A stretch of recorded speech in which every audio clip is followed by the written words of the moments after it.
اهلا بيكم في الجزء الثاني من فيلم اوم. لو ما شفتش الجزء الاولاني روح شوفه وتعالى كمل ده، لان الفيلم بصراحه حكايه. هتلاقوا الرابط في اول تعليق مثبت. الراجل ده راسور ده شكله راجل نظيف قوي يا جماعه، ومعدنه حلو قوي. البنت بتقول له انت ازاي ما قلتش لأم على الحكايه، وان انت اللي ربيته والحوارات اللي حصلت دي كلها. قال لها انا لو قلت له انا كده هيشعر بالضعف، يعني احسسه ان هو ضعيف، وانا عاوزه ام زي ما هو جامد وقوي ماشي، عشان يقدر ينفذ عملية ويرجع لنا البتاع. وفعلا بيعيشوا لحظات صعبة بجد، يعني بجد يا جماعة تعالوا نشوفها سوا. يعني ازاي ان انت حاسس ان ابنك قدامك وما انتش قادر تقول له، ولا هو طبعا عارف ان هو يقول لك يا بابا ولا يا ماما، او يعني ولا يقول لهم حاجة. يعني شعور بجد مش يعني صعب جدا. وهنا يعني بنشوف ديف ورجات وهو بيعمل صفقة لبيع درع الحماية ده لمستثمرين عرب واجانب كبار جدا. طب ايه يعني، هو الموضوع بجد ولا ايه؟ هو خاين بجد؟ يعني هو ايه اللي بيحصل؟ يلا ادينا هنشوف كمان شوية. خدوا بالكم بس ان الحتة دي ان الجهاز اتجرب، فكده هيبقى فيه احداثيات وكلام للمكان ده، يعني يعرفوا ان الجهاز اتجرب.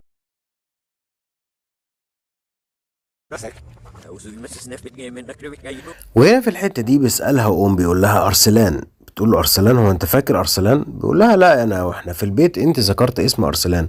بتقول له أرسلان ده كان واحد مهم جدا معانا في الفريق بتاعنا، كان هو المستكشف بتاعنا، وكان من ضمن العمليتين الأولانيين اللي إحنا عملناهم سوا، ولكنه اختفى بعدهم ما ظهرش تاني يعني. وتعالوا نشوف يعني في الحتة اللي جاية دي، يعني هو بيشرح لنا او هي بتشرح لنا يعني العملية من ضمن العمليات اللي قاموا بيها عشان ينقذوا الدرع الحماية ده يعني.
وهنا الحتة الحلوة قررت ان هي تحكي له قصته من صغره، وازاي ان عمه هو اللي خده ورباه على اساس ان هو ابنه وهنا بيقول له انا عاوز اسألك سؤال، فبيرد عليه قبل ما يقول له السؤال بتاعه.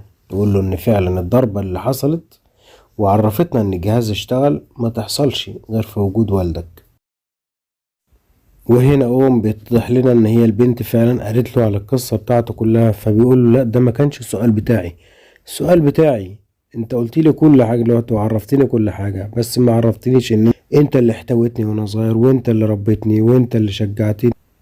ولكن يا فرحة ما تمت، وهو لسه بيحضنه خد ظرف وراح يوديه لأمه، وافتكرت زي ما هو كان داخل بالواد وهو صغير، شافت دلوقتي وهو داخل وبابوه وهو كبير. موقف مؤثر فعلا، طبعا جنازة وبتاع. هو بيقول له ان انا هنتقم من اللي عمل كده في راسور عمي، وان كان ابي نفسه اللي عمل كده فمش هيلاقي حد يقف في الجنازة بتاعته. وهنا بيفتحوا بالصدفة كده فلاشة كان سايبها ليهم راسور، بيقول لهم فيها على لغز معين كده يعني. وهنا هم اكتشفوا اللغز وعرفوا المكان اللي ممكن يكون ابوه مستخبي فيه، فقال لك هنحجز تذاكر سفر مزيفة، وهنروح الاماكن ديت وهنروح المكان ده باسامي مستعارة. فطبعا واحد كان بيراقبهم عرف ان هم ايه هيعملوا الحوار ده، وراح بلغ الوزيرة على طول. واحد منهم فالوزيرة قالت لهم انتوا لازم تروحوا تستنوهم في المطارات اللي هينزلوا منها عشان تقبضوا عليهم او تراقبوهم وتشوفوا هم هيوصلوا للراجل ديف ده ولا لا. فطبعا هم ضحكوا عليهم وراحوا مكان تاني خالص غير الاماكن اللي الاسامي المزيفة اتحجزت وراحت ليها. يعني هم حجزوا باسامي مزيفه، والاسامي المزيفه ديت راحت ونزلت في المكان ده، بس طبعا مفيش حد يعني، وهم نفسهم راحوا مكان تاني خالص. ووصلوا المكان وخدتهم الست دي وفضلوا وراها لحد ما ودتهم لمين؟ أرسلان زميلهم القديم. ودارت المباحثات والمداولات ومعاهم أرسلان، واللي اكتشف إن الموضوع ده تم في سجن، اللي هو الاختبار بتاع درع الحماية ده. فالمهم قال لهم الحقوا، ده الدرع الحماية شكله كده طلع في عربية من السجن في كونتينر حاوية. فالمهم طلع وراهم، وديكها بتقول له الحق يقوم يجري ورا العربية، وقوم فضل يجري ورا العربية لحد ما هنشوف اللي هيحصل دلوقتي. وبتخش العربية للنفق، وبيقدر قوم ان هو يتغلب عليهم ويخش ويشقلط اللي موجودين كلهم. وهنا بيشوف والده لأول مرة من زمن، وبياخده معاه.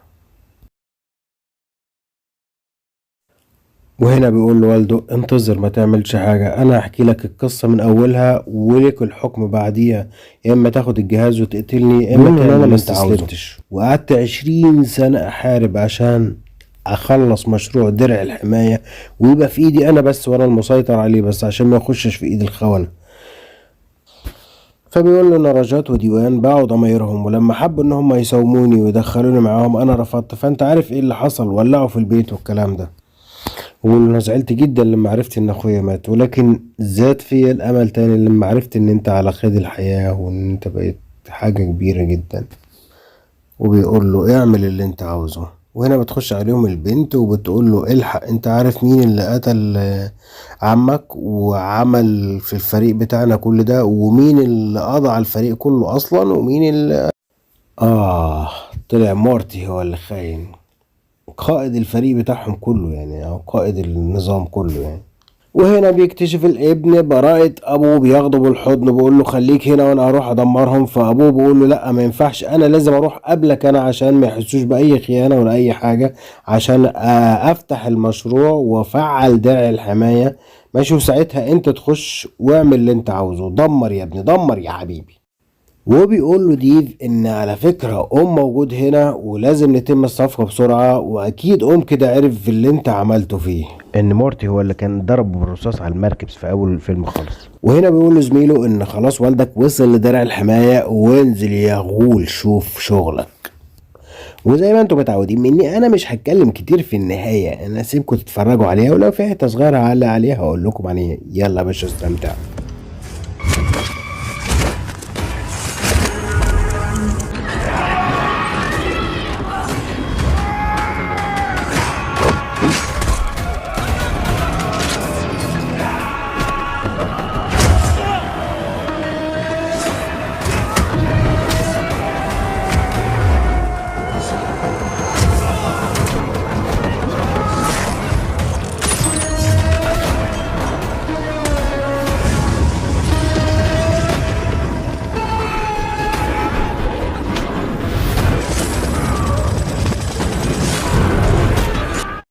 وهنا بيسأله فاضل معاك قد ايه، فبيقول له 5 دقايق. فهيعمل ايه عشان يضيع ال5 دقايق دول؟ طلع راح واخد ارسلان والبت الحلوة دي وراح مموتهم الاتنين.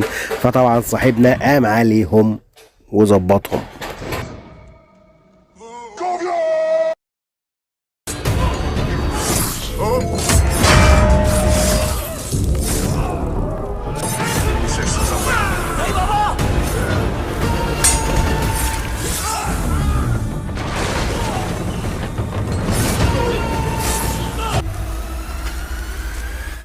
ويطلع مين اللي خاين في الاخر؟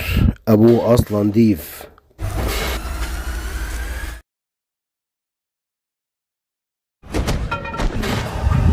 فبيقتله لان هو كان واخد وعد لامه ان هو هيقتل اي حد تسبب في موت الرسول.